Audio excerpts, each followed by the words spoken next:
Hi, very good morning, one and all. Let us coming to 8th class biology. Regarding 8th biology, already we are completed 7 chapters, which are entirely different from one topic to another topic. So now today we are going to start a new topic that we call as different ecosystems. Different ecosystems. See, what is mean by different ecosystem? So, before going to the topic different ecosystems, I would like to introduce the learning objectives of this chapter. I mean that before coming to the topic, so I would like to introduce that what are the concepts which are involved in this topic. So, first one is what is mean by ecosystem. So, actually the ecological system, short form is ecosystem. So what is mean by ecosystem? Who introduced the word ecological system or ecosystem? Next, what is mean by habitat? What is mean by habitat? A small lab activity which are related to the structure of the ecosystem, grassland ecosystem. A small lab activity is there that we are going to complete. Next, in an ecosystem, actually the two major components are involved. One is the biotic components. The second one is abiotic components. For example, sunlight, water, air, soil, pH, atmosphere. So these are all the factors which are related to abiotic components. Next, biotic components like plants as a producers, consumers like animals, and decomposers like bacteria and fungi. So these are the biotic and abiotic components of the ecosystem. Next, the terms which are related to ecological system. So when we have to go to that an ecosystem, for example grassland ecosystem or a forest ecosystem. So let us take a forest ecosystem. There is a food relation. Means for example a lion which can hunt the fox. Means there is a food relation. That means food chain. So different food chains make a food web. So the interlocking of food chains called as a food web. Next, changes in the ecosystem. Actually, the natural ecosystem or artificial ecosystem, it can be impacted or influenced by this man. So how the human beings can be destruction of a natural ecosystem. Next, the types of ecosystem flowchart. Actually, until the lesson we have to understand a mind mapping or a flowchart based on these types of ecosystem. Actually, the types of ecosystem, as we said, mainly two kinds. One is a natural ecosystem. The second one is artificial ecosystem. So let us take to the artificial ecosystem. It is mainly two types. One is a terrestrial ecosystem. The second one is a aquatic ecosystem. In the terrestrial ecosystem, we are going to learn about forest ecosystem, desert ecosystem, grassland ecosystem. Of course, grassland ecosystem we are going to explain about this lab activity also. Next, aquatic ecosystem means it is a freshwater or marine water, means a saltwater ecosystem. Next, finally, we have to understand about that ecosystem, the energy flow. The energy flow means how the energy can move from one place to another place. That means one level to another level. See, the energy always flows in a unit direction, means from producers to consumers. Primary consumer, secondary consumer and tertiary consumer. Finally it goes to the decomposers or recyclers. Again it comes to the soil. So soil again it reaches to the plants. From soil again it reaches to plants. So this is called as an energy flow. So now coming to the topic different ecosystems. So these are the concepts we are going to learn. Ecosystem, habitat, biotic and abiotic components of an ecosystem, the relationship between the food that we have to understand about that food chain and food web. Finally, the different types of ecosystem flowchart. So it's a very short chapter. So coming to the topic different ecosystems. So as we said, eco means around, system means the organization. Actually, ecological system, short form we call it as a ecosystem. So in our biology, we are having the different branches. So biology is having the different branches. So one of the branch of biology that we call as ecology. Of course, already we learned in the first chapter what is science. Ecology as a observational branch, observational science, apart from the geology and the climatology. So eco means around, logos means study. So when we have to study around us, we have to observe that some of the biotic and abiotic components are representing the ecosystem. So ecology is a branch of biology which deals with the relationship between the organisms and environment. So certainly, as a living organism, we have to depend on that our surroundings, means sunlight, air, water, food.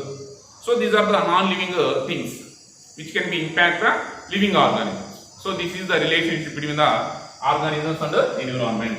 So next, coming to the topic, when we are going to the understanding the organization of life. So how the life is evolved, it can be easy to understand about the flow chart. So organization of life in a lower level, higher level. So first, let us take a cell. Why should we take the cell? Cell is a basic unit of life. Already we learned in the second chapter. So the cell is a zygote cell, fusion of the male and female gametes like sperm cell and ovum cell.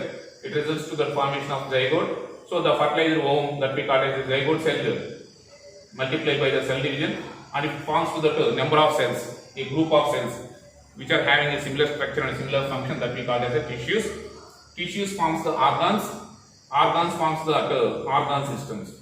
For example, tissue means stomach is a tissue. Stomach wall is made by epithelial tissue, for example. So stomach is an organ, liver is an organ, pancreas is an organ, large intestine, small intestine, these are the organs. So all these organs makes one system that we call as a digestive system. Let us take an example, say. Next, finally, different systems, skeletal system, muscular system, next nervous system, excretory system. So we are having a different systems. All these systems finally makes an organism. So that we have to understand about that from cell to individual organism. You see, it is called as the lower level of organization. So when one organism comes, a group of organisms that we call as a population. For example, human population, dog population, crows population. So this is called as a population.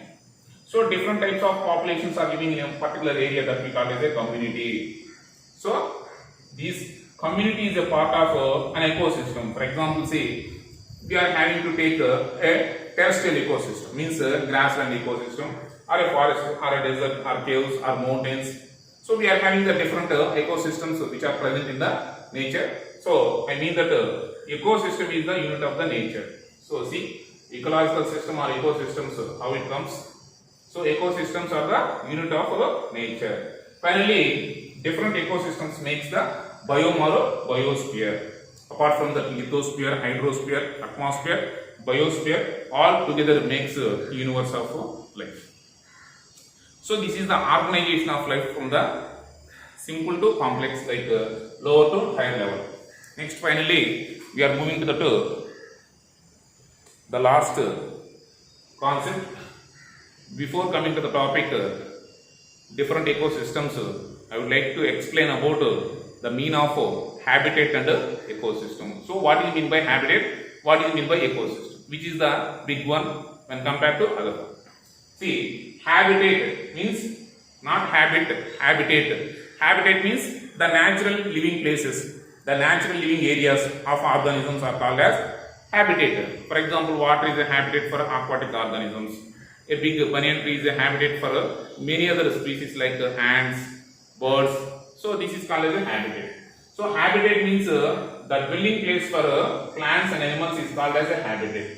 Habitat is nothing but the dwelling place for plants and animals is called as a habitat. Next, there are different living and non-living things in one habitat. So as we said, for example, let us take a banyan tree is one of the habitat for that different species. So we are having to take non-living things, means air, water, sunlight, soil. These are very essential to survive that this big banyan plant by photosynthesis phenomena. Is clear, children? So living and non-living things are interdependence. Next, habitat is a part of ecosystem. How can we say that? So let us take an example, say lake ecosystem. So this is a lake ecosystem. Obviously, when we have to see the surface of water, small insects are floating. So small plants like algae is present on the corner. Next, some big fishes and some big fishes are represent in the middle zone. Obviously, the bottom layer very less organisms are present. I mean that this atmosphere, this habitat is entirely different to this habitat. This habitat is entirely different to the bottom of habitat. So habitat is a part of an ecosystem. Is clear, children? Next, we move to the ecosystem. So ecological system short form is ecosystem. Actually, the word ecosystem was first used by the scientist in 1935. The name is A.G. Tonsley. So the word ecosystem was first used by the scientist A.G. Tonsley. So actually he is a British botanist and ecologist. So according to him, what is meant by ecosystem? So ecosystem is nothing but profoundly the community level interdependence of that living and non-living things. So living and non-living things profoundly they have to interdependence in a community level that we call as a ecosystem. Is clear, children? So apart from that, A.G. Tonsley, many other scientists came forward and they have to work on that. What is meant by habitat? What is meant by ecosystem? What is meant by the biome? So like that they have to work on that different concepts and they have to explain about that what is the meaning of habitat, what is the meaning of ecosystem, and what is the meaning of biome. How the ecosystems are the units of the nature, that we have to understand. Is clear, children? So this video is the introduction part of different ecosystems. Next video we are going to explain about the lab activity, the structure of the ecosystem. So when we take the ecosystem, what are the structural principles? That means for example aim, materials required, procedure, observation, result. So actually we are going to take the ecosystem of grassland ecosystem. So let us move to a grassland area. Just we have to take a small part of grassland like 1 square meter, and we have to take a margin of that 1 square meter with boundary line, and we have to observe that what are the producers, what are the primary, secondary, tertiary consumers, and what are the decomposers. That we have to take a measurable quantity that we call as the structure of the ecosystem. Thank you, children. Thank you for watching this video.